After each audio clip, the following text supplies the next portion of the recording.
Hello there, my name is Jeremy Ginsberg, and this video I want to talk about Buteyko breathing method. This is going to be for beginners, an introduction to Buteyko, the breath work, and I'll be explaining what it is, and then at the end do a little demonstration myself and perhaps guiding if you want to follow along. So, Buteyko, Professor Buteyko was a Russian professor, Soviet Union, basically a really, really smart guy. And there's, videos that go into the details of what he did and his studies. But basically, he found this beautiful and magical way of healing through the breath. And contrary to a lot of the other breathing techniques out there, whether it be the Wim Hof method or shamanic breathing or holotropic breathing or yogic pranayama, all of these are breath works that you may hear or come across. They've definitely fallen into my lap, and I love them all. I feel like they're all great. But this one, most specifically, is about breath. It's about less breathing. And from my experience, it's the only one that talks about breathing less, breathing through your nose. You hear a lot of people say, all right, big, deep breath, calm down, relax. And there's studies that show if you take 6 deep breaths, it lowers your heart rate, lowers your stress, and helps you live longer and all this stuff. And that's great. But basically what Buteyko realized is when you put yourself in air hunger, is what it's called, or that's what they call it in the Buteyko online program training that I went through, then it has this healing effect. So basically what you're doing is you're increasing carbon dioxide, decreasing oxygen. And so what I know to be true about this is it creates kind of like the same effect as having a fast would on your body, but from a cellular level. So because you go into a state of hypoxia it's called, which is a lack of oxygen, your cells open up because they're releasing anything that they don't really need because they are desperate for oxygen, so that when you do start breathing in, they can receive them. So that's what creates this detoxing effect. But it's also very uncomfortable. It's challenging. It's painful because you're essentially putting your body in this starvation mode, in this state of, it feels like you're dying because you're like, oh my gosh, we need air, right? And so with doing that, carbon dioxide levels go up, oxygen levels go down. And essentially what the breathing technique teaches is how to maintain night and day, all throughout the day, a balanced level of carbon dioxide to oxygen ratio. So,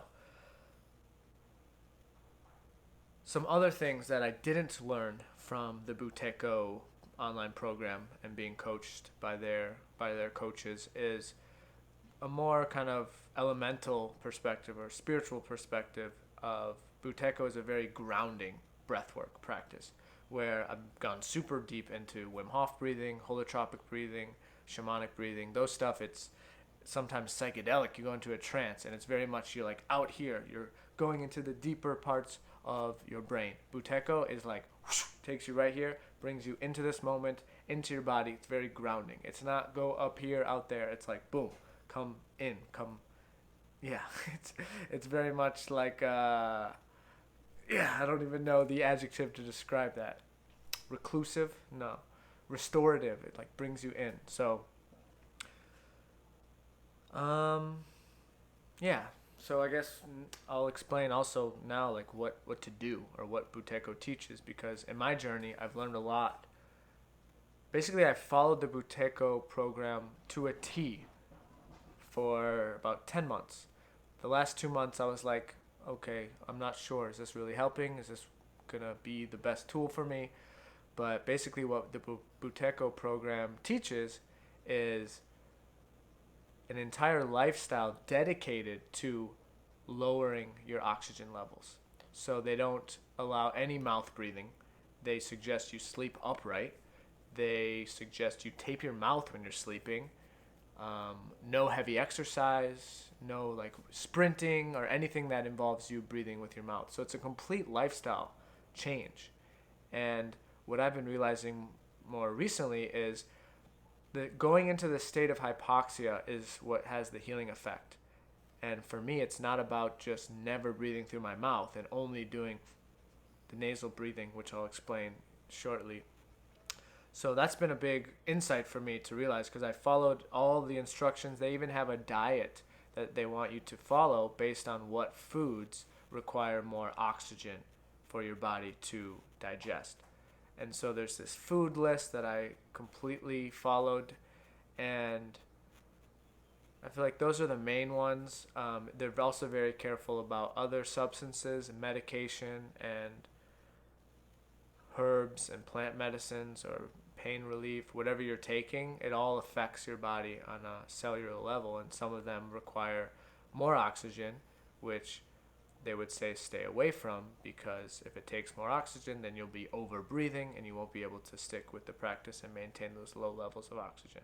So there's kind of a lot there, but what excites me is realizing kind of what's happening on a cellular level. And I'm making this video partially to see what other people have to add, because if you're watching this and you're interested in Buteyko, you've already delved into it. I mean, I feel like there's, like many things I've discovered and gone super into, there's a couple of pieces missing that my curiosity wants to learn and wants to know. So basically, the Buteyko method is a lifestyle, but it also has a breathwork practice, where all the other breathing techniques that I've studied, mostly the Wim Hof and a lot of the yogic pranayamas that I've done in yoga class and that are from these ancient texts in India, and have a lot of clout to them because they've been around for centuries, and of course they work. But this is a lifestyle, so always breathing. It's basically increasing your capacity for carbon dioxide, so it increases your diaphragm. I become a much better singer since doing the Buteyko a lot, and I still do it a lot on a daily basis, but I also invite other practices as well. And what I like about it is it's all the time. It really helps get closer to self-mastery, where some of the other breath works, it's like, all right, you do it twice in the morning, twice at night, and then forget about it. Where Buteyko, it's like you're always there. It's very much, to me, the word mastery comes up, because you become the master of your breath, always aware. How am I breathing? Am I breathing through my mouth? How am I going? What am I, you can test, literally, you can check through your control pause is what they call it. How are my levels of carbon dioxide right now? You can tell if you're holding more oxygen in your cells, because you'll be able to do a control pause for longer or shorter depending on where you're at. So it's cool because you get to really feel for yourself and test after you exercise, after you eat a certain food. You know, because you can test how do I feel, but also you can have a score based on the practice that they teach, the control pause, which I'll explain right now. So a control pause is basically you breathe in regular, breathe out regular, and then after the exhale, you hold your nose. And then as long as you can hold that, so basically what you're doing is you're exhaling, so you're getting rid of carbon dioxide, but not in an excess place, where if you were to breathe in and exhale, then I'm forcing more carbon dioxide out. I'm pretty sure oxygen comes out with that too. But for the control pause, you just breathe in normal and breathe out, and then cover your nose. And then after 5, 10, 15, 20 seconds, you'll start to feel an urge to breathe. And then as soon as you feel that urge, you take a breath through your nose, baby breath, rapid nasal breathing. And that's your control pause. How many seconds between when you plugged it and when you felt the urge to breathe. So this is where I was a little frustrated with Buteyko, not with the person himself, but with the training and the program I was going through, because my control pause kept getting higher and higher, but I didn't feel better. I was still getting a lot of headaches, still in a lot of pain, feeling fatigue, depression, emotional stuff, a lot of different symptoms. And my control pause, I think, got up to like 25 or 30, which is pretty healthy. When I originally took the course, some people were like 5 or 7 seconds. And so that's the control pause, and that's a way of kind of just like testing where you're at. Then you've got the maximum pause. So this is where you're pushing yourself, putting yourself into a state of hypoxia, a place of oxygen deprivation, so you can increase carbon dioxide so your cells open up, and then you can train yourself to maintain that level. So what I believe is happening on a cellular level is you're kind of forcing your cells to open up, and then once they open up, you're making them stay open instead of just kind of collapsing back and taking in the other stuff that it was storing. That's not backed by science. That's just why I'm making this video, to try to kind of figure out what's going on. So you want to maintain that point, so you do what you would for a control pause, and this is never breathing through your mouth. Another thing that really bothered me about Buteyko, they were like, speak as little as possible, don't sing, like it's mastery. It's like always being aware, because now I'm like noticing, I'm talking a lot, am I losing a lot of oxygen? So a lot of these beliefs I'm currently shedding and getting rid of, because they don't serve me anymore, and I feel like I kind of got brainwashed because I like committed completely. So yeah, anyways, the maximum pause, so you just regular breath in, regular breath out, and then hold. And where the control pause would be, as soon as you feel the urge to breathe, your maximum pause is you push yourself a little bit. So how they teach it on the online programs in Buteyko is usually 3 different maximum pauses. So say your control pause is around 20 seconds. You breathe in, breathe out. 20 seconds, you feel the urge to breathe. So maximum pause 1 would maybe 30 seconds, where you push it. You get to that state where it's uncomfortable. Your body's like, oh my gosh, we gotta breathe, holy shit. Right? And then here's the trick. And your body is going to want to take a deep inhale. But that's the point. That's where the effort comes in. And that's where you change. You get to become the alchemist. You're influencing your body. And that's when, instead of taking a deep inhale, say you hold it for 30 seconds, just baby breath. So hold, and then in, out, in, out, in, out, in, out. Rapid nasal belly breathing. So you want to be diaphragm, belly right here. Right? Barely moving. So you're putting your body in this state of stress, and then you're like, all right, in, out, in, out, in, out, in, out, in, out, in, out. And the recovery phase is really until you're back to, like, you feel completely fine. You're like, all right, this is fine. It's peaceful.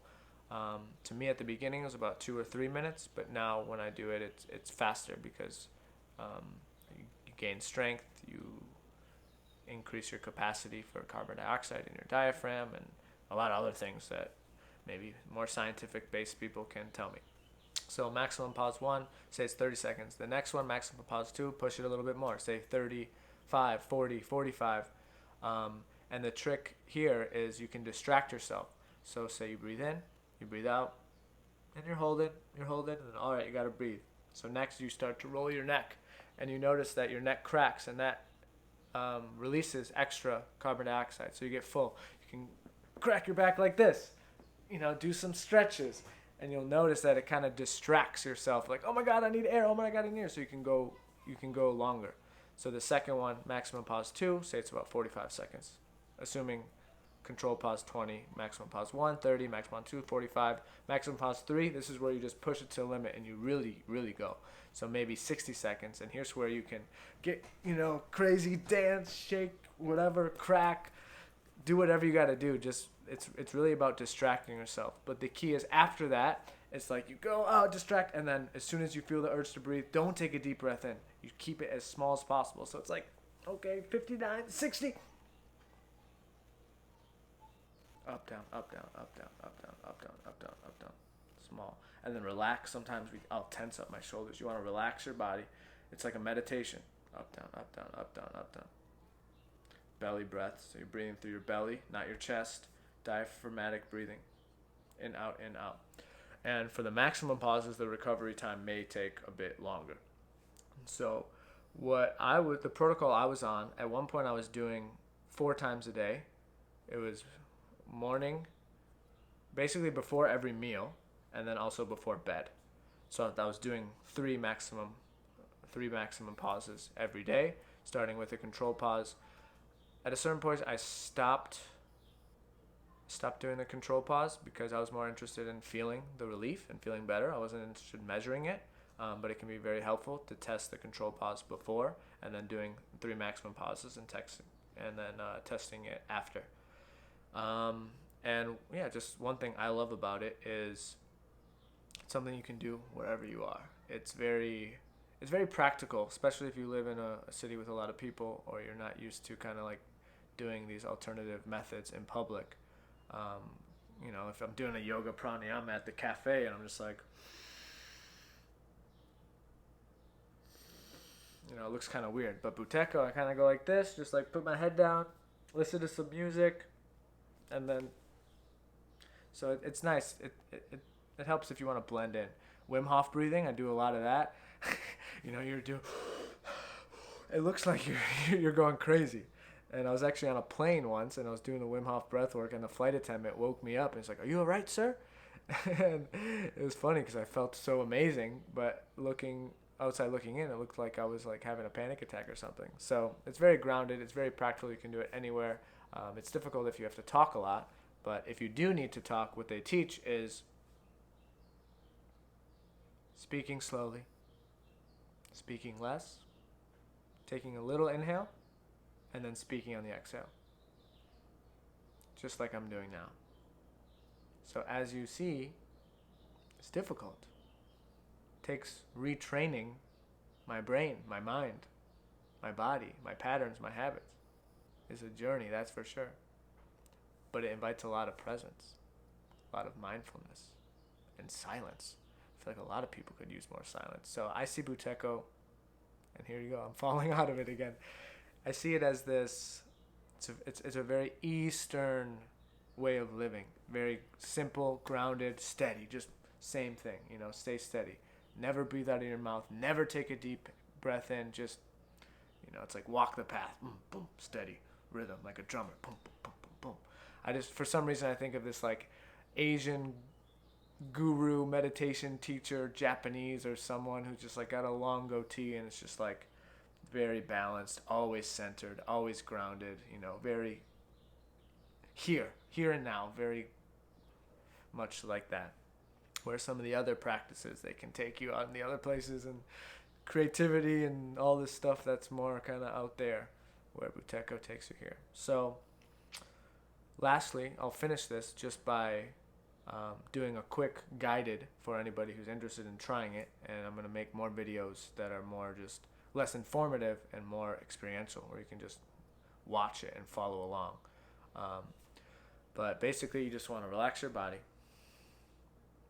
and don't breathe too much. Just let your breath happen naturally. Watch it.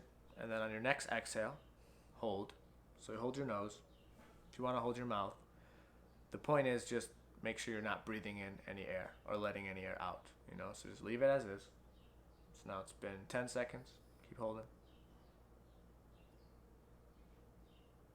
15 seconds. And you can keep going if you like. This is 20. And now you let go and just go back to straight nasal breathing. Up, down, up, down.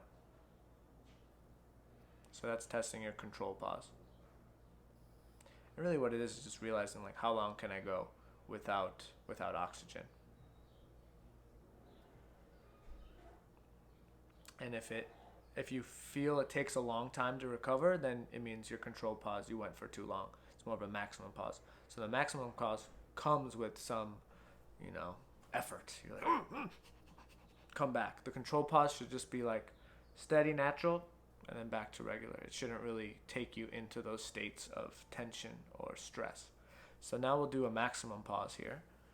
So just come back to your regular breath.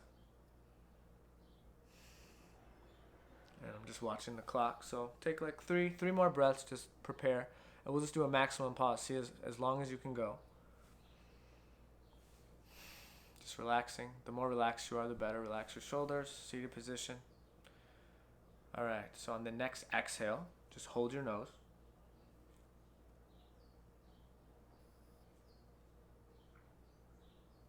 See how long you can go. Starts to get uncomfortable, you can move a little bit. We're at 15 seconds. And the more healthy you are in general, the longer you can hold it. It's 20 seconds. Do one of these. Sometimes literally just shake your head, distract yourself. Listening to music helps. 30 seconds. Keep going.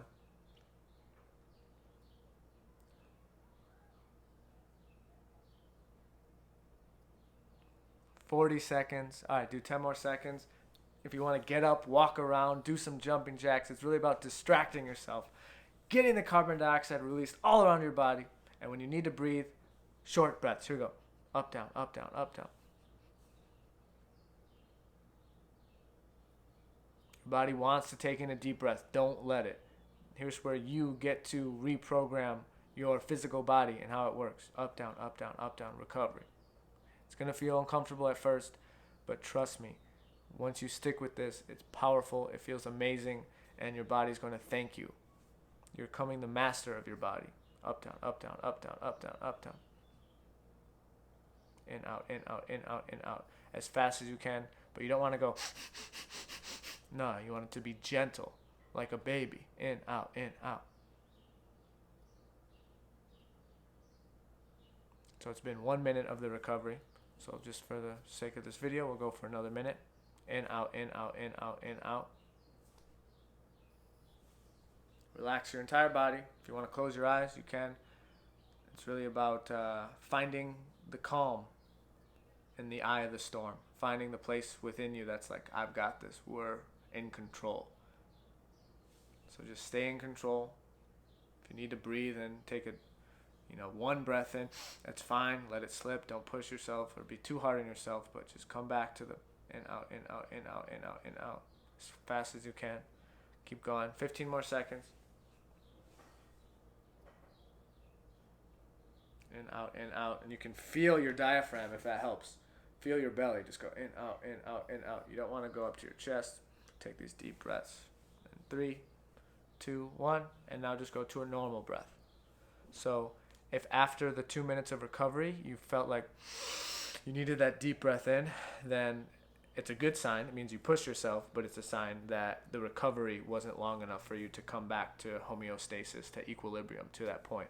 So you could play around with that and maybe do a lower maximum pause, longer recovery, or just with more practice you'll feel into whatever's best for you. To me, like, the numbers aren't as important as feeling better and making progress in your journey of self-healing or whatever it may be, and also empowerment and controlling your breath and controlling your mind, which is directly connected to your breath, also controlling your body, because the breath is a bridge that can allow you to heal the body on a cellular level. This is backed by science. This isn't just some yogic hocus pocus Eastern philosophy stuff. This is stuff that's true. It's been proven by science. I can tell you from my experience, it works. So I hope this video helped. If you have any questions, please let me know. I'm super excited about breath work. It's something that I am passionate about, and I help a lot of other people and just like talking about it and like sharing it, and I feel like there's a lot more to be discovered. So this is just a little Buteyko for Beginners 101, and if you have any questions or would like any other topics to be discussed, let me know, and please subscribe or write me a message and be in touch. Would love to continue the conversation. Other than that, I've been breathing through my mouth a lot, so the Buteyko people would be like, don't do that. But whatever. All right. From my heart to yours, thank you so much. Much love. Thank you, Professor Buteyko, for discovering this amazing thing. And you can go to their website if you want to explore more. I do recommend their programs, their trainings. However, I feel like I've grown in a different direction, so I no longer am working with them. So, from Buteyko and me, we say, Buteyko bye. Bye-bye.